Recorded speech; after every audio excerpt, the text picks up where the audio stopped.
ఇలాంటి మిత్రులు ప్రతి వారికి ఉండాలి అంటున్నాడు శాస్త్రకారు.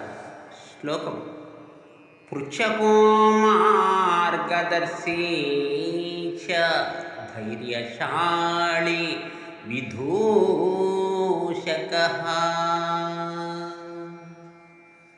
విశ్వాసీతి సుహృద్భేదాః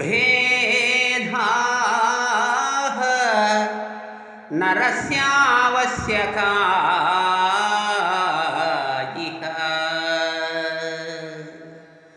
ప్రశ్నించేవాడు అనగా తప్పులు చేస్తున్నప్పుడు ఇది తప్పు అని గట్టిగా చెప్పేవాడు, మరియు మంచి దారిలో వెళ్ళమని సన్మార్గం చూపేవాడు, కష్టకాలంలో ధైర్యం చెప్పేవాడు, తాను నవ్వుతూ ఇతరులను నవ్వించేవాడు, నమ్మకస్తుడు అను ఈ 5 రకాలైన మిత్రులు ఈ లోకములో ప్రతి మానవునికి ఉండాలి.